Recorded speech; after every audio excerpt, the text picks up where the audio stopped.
తెలంగాణ సమాజం? ఆ కుర్చీ ఖాళీగా ఉండడం తెలంగాణకు మంచిదా? ఇప్పుడు మీ మీ అనుభవాన్ని, మీ చతురతను ఉపయోగించి పాలక పక్షాన్ని ఇరుకున పెట్టండి. చంద్రశేఖరరావు గారు మీరు వచ్చి ఇరుకున పెట్టడమే కాదు, సూచన చేయండి.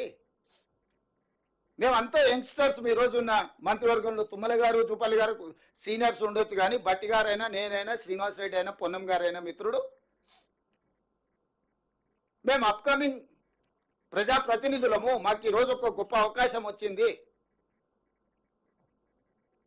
మీకంటే సీనియర్లు ఒకరిద్దరే మంత్రివర్గంలో ఉన్నారు, తుమ్మల నాగేశ్వరరావు గారు లాంటి వాళ్ళు.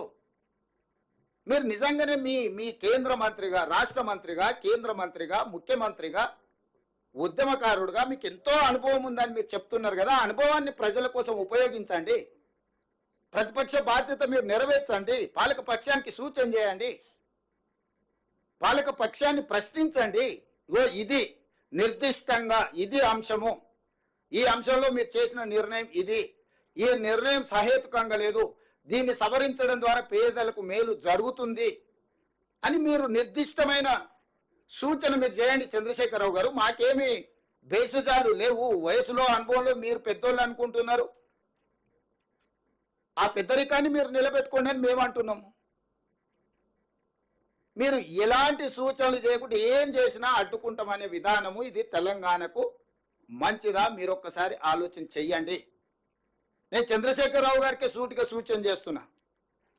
మీ పిల్లలు ఒకవేళ తెలియక అల్లర్చిల్లరుగా ఏదైనా వ్యవహారాలు చేస్తే పెద్ద మనిషిగా మీరు వాళ్ళకి చెప్పాలి కదా, కుటుంబ పెద్దగా, పార్టీ అధ్యక్షుడిగా.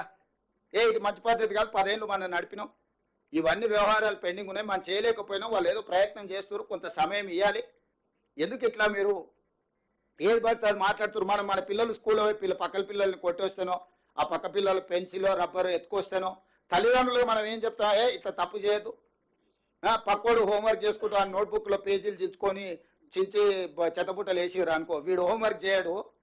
పక్కోడు నోట్బుక్లో నేను స్కూల్లో ఉన్నప్పుడు చూసేది, క్లాస్ టీచర్కి నా హోంవర్క్ గురించి అడిగితే పక్కోళ్ళు చేసి మనం చేయకపోతే మనం తిడతారని కొంతమంది పిల్లలు మన నోట్బుక్ ఒక ఆడబెట్టి పక్కకు పోవంగాని మనం చేసిన హోంవర్క్ పేజీలు చించేసి బయట వాడేసి వచ్చేటోళ్ళు. ఎందుకంటే వాడు చేయలేదు, నేను చేయలేదు, ఇద్దరం సమానమే. ఇక వేరే వేరే లాగా టీచర్ చూడదు కదా, చేసినోడు ఉంటే చేయనోడి సంగతి తెలుస్తుంది కదా. సేమ్ అట్లనే మీ పిల్లలు ఇద్దరిని మా మీదకి ఉసిగొల్పి ఎందుకు ఇట్లా చేస్తున్నారు చంద్రశేఖరరావు గారు? పెద్దరికం నీకు మంచిదా? తెలంగాణ సమాజంలో నువ్వే పెద్ద మనిషిని అని చెప్పుకుంటున్నావు కదా, మాకేం అభ్యంతరం లేదు. మీకంటే పెద్ద మనిషి కేశవరావు గారి పక్కలు ఉన్నారు. అయినా మేము ఎప్పుడు కూడా కేశవరావు గారు కూడా మిమ్మల్ని ఏమి తక్కువ చేసినట్టో లేకపోతే మీరు చేస్తున్న తప్పని ఎప్పుడు అనలేదు కదా. సో మీరు ఎందుకు పెద్దరికం నిలబెట్టుకోవడం లేదు? మీ పిల్లలకి ఎందుకు సూచన చేస్తలేరు? మీ పిల్లలు ఏంది తులువ పనులు ఇవన్నీ? ఇట్లా తులువ పనులు చేసేటప్పుడు నియంత్రించాల్సిన బాధ్యత మీకు లేదా? నేను గతంలో కూడా చెప్పినా, మళ్ళీ చెప్తున్నా. రామాయణంలో విశ్వామిత్రుడు తపస్సు చేసినప్పుడు మారీచుడు సుబాహుడు మారీచుడు సుబాహుడు అనే రాక్షసులు ఆ తపస్సును భగ్నం చేయాలని, అదేవిధంగా వాళ్ళు తయారు చేసిన అమృతాన్ని రాహు కేతు తాగేసేయాలని, అమృతం తాగితే ఎప్పటికీ బతుకుండొచ్చని, అట్లా పురాణాలలో రాక్షసులు ఉండేటోళ్ళు మారీచులు, సుబాహులు, రాహువు, కేతువు ఇట్లాంటి వాళ్ళని తయారు చేసి మా ప్రభుత్వానికి ఉసిగొల్పడము మీ పెద్దరికానికి మంచిదా? చంద్రశేఖరరావు గారు మీరు ఆలోచన చెయ్యండి. మేము మిమ్మల్ని ఏం అవమానించి, మిమ్మల్ని ఏం అనుమానించి, మీ పట్ల మేము అభ్యంతరకరంగా వ్యవహరించింది ఏం లేదే. రాష్ట్ర అవతరణ దినోత్సవానికి మా అధికారికంగా మేము ప్రోటోకాల్ మిమ్మల్ని ఇన్వైట్ చేయడానికి వచ్చినాం. రేపు డిసెంబర్ 9 నాడు తెలంగాణ తల్లి విగ్రహావిష్కరణ ఉంది సచివాలయంలో. మా హైదరాబాద్ ఇన్ఛార్జ్ మినిస్టర్ పొన్నం ప్రభాకర్ గారు, ఇతర శాసనసభ్యులు స్వయంగా వెళ్ళి ప్రధాన ప్రతిపక్ష నాయకుని ఆ కార్యక్రమానికి ఆహ్వానిస్తారు. మీరు రాండి.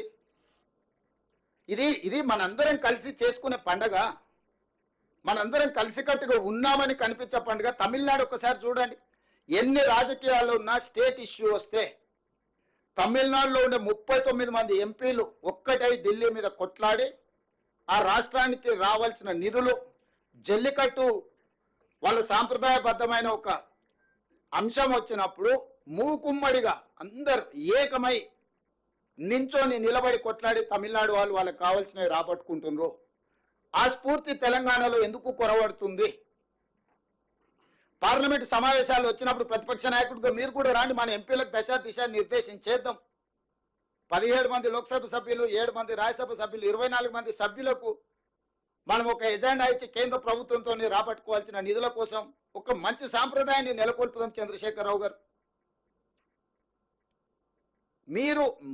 మీకు మేము నచ్చినా నచ్చకపోయినా, మీరు ఇష్టపడ్డా ఇష్టపడకపోయినా, ఒకవేళ మీకు మనసులో బాధ దుఃఖం ఏదైనా ఉన్నా ప్రజలు ఒక తీర్పు ఇచ్చిండ్రు. ఈ ప్రజాస్వామ్యంలో ప్రజా తీర్పే గొప్పది. నిజాం మాత్రం ఇష్టపడి రాజ్యాన్ని భారత ప్రభుత్వానికి పండిత్ జవహర్లాల్ నెహ్రూ, వల్లభాయ్ పటేల్ అప్పచెప్పిండా? నిజాం ఏమి ఇష్టపడలేదు కదా. ప్రజా తిరుగుబాటు వచ్చినప్పుడు, ప్రజలు స్వేచ్ఛ కోరుకున్నప్పుడు తప్పని పరిస్థితుల్లో తలవొగ్గవలసిన పరిస్థితులు నిజాం ప్రభువుకే తప్పలేదు. ప్రపంచంలోనే ఆగర్భ శ్రీమంతుడు నిజాం, అత్యంత శక్తివంతుడు.